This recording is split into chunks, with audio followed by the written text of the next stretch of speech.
வணக்கம் Dwarka TV channel நேர்களே, நான் உங்கள் அன்பான சயின்டிபிக் வேதிக் அஸ்ட்ராலஜர் அஸ்ட்ரோரஞ்சி பேசுகிறேன். நல்லது நினைப்போம், நல்லதே நடக்கும். இந்த வீடியோவில் நம்ம என்ன பார்க்க போறோம்னா, கடகராசிக்கு டிசம்பர் 2025 ஆண்டின் கடைசி மாதம் எத்தகைய ஒரு மாதமாக இருக்க போகிறது கடகராசிக்குன்னு பார்க்க போறோம்.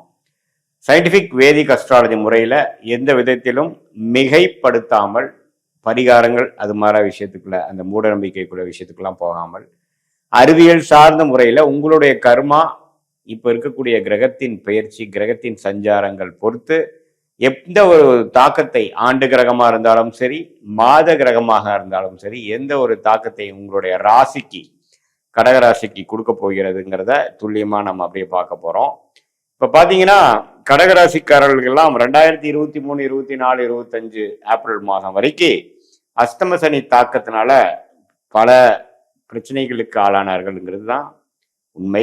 வயசு வித்தியாசம் இல்லாமல் அந்தந்த வயசுக்கு ஏற்ற அந்தந்த வாழ்க்கைக்கு சம்பவங்கள், அந்தந்த வயசுல வரக்கூடிய சம்பவங்கள் கொஞ்சம் சாதகமற்ற சம்பவங்களாகவும் கொஞ்சம் இழுபறியாக இருக்கக்கூடிய விஷயமாகவும் நமக்கு ஒரு மன குழப்பத்தையும் பிரச்சனையும் கொடுக்கக்கூடிய அமைப்பாக இருந்தது. ஃபார் எக்ஸாம்பிள், இளைய கடகராசிக்காரர்கள்லாம் பார்த்தீங்கன்னா கரியர்ல செட் ஆகிறதுக்கு, வேலை வாய்ப்பு கிடைக்கிறது இல்லை, வேலையில திடீர்னு ஒரு மாற்றங்கள், உறவுகள்ல காதல் விஷயத்துல மாட்டிட்டு கொஞ்சம் பிரச்சனை ஆகிறது, கல்யாணம் ஆகாம பிரச்சனையா போயிட்டு இருக்கிறது, ஃபினான்ஷியல் விஷயங்கள், கடன் விஷயங்கள்லாம் கொடுத்துட்டு இருந்தது. இதே மாதிரி ஒரு மிடில் ஏஜ் தொழிலதிபர்களுக்கு பார்த்தீங்கன்னா திடீர் தொழிலில் முடக்கம், பிரச்சனைகள், பங்குதாரர்கள் பிரச்சனைகள், கடன் தொல்லைகள் அதெல்லாம் கொடுத்ததுங்க.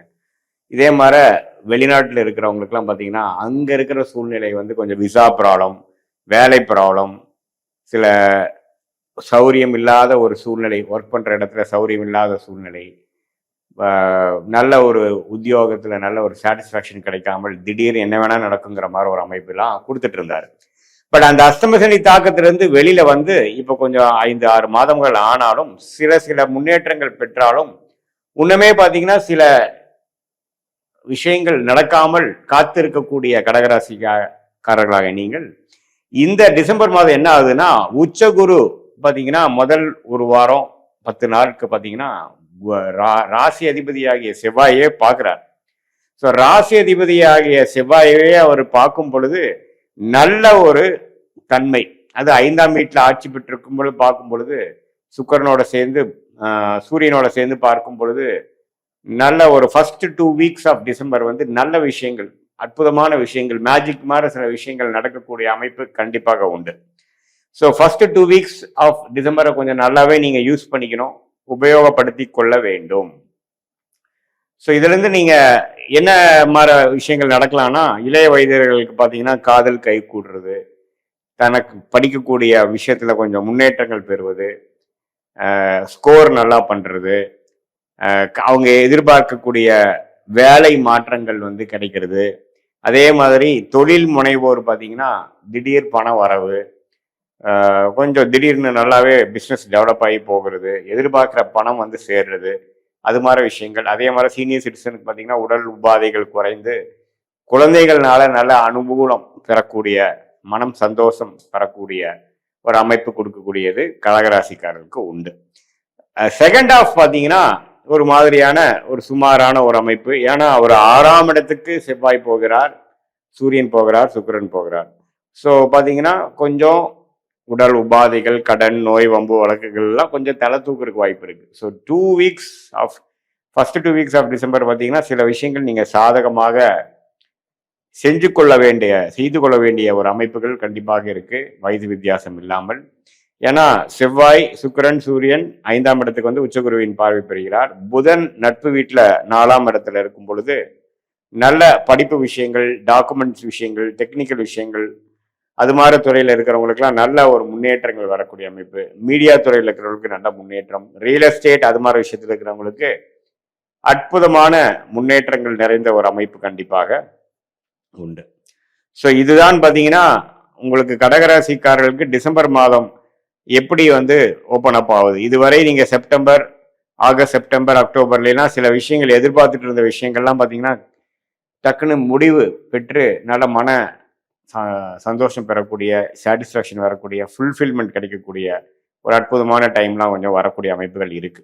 ஏன்னா அஷ்டம சனிகள் முடிந்தாலும் பார்த்தீங்கன்னா 12ஆம் இடத்துல இருந்து குரு வந்து 6ஆம் இடத்துல இருந்து கடன் பிரச்சனை, உடல் உபாதைகள், ஃபினான்ஷியல் விஷயத்துல வந்து ஒண்ணுமே தொய்வா இருக்கிறது, குடுக்கல் வாங்கல பிரச்சனை, இது மாதிரிலாம் நிறைய பிரச்சனைகள் போயிட்டு இருக்கக்கூடிய கடகராசிக்காரர்களுக்கு சில விஷயங்கள் வந்து சால்வ் ஆகக்கூடிய அமைப்பாக நாம இந்த மாசம் குறிப்பா சொல்றதுனால ஃபர்ஸ்ட் ஆஃப் வந்து நாம எடுத்துக்கலாம்.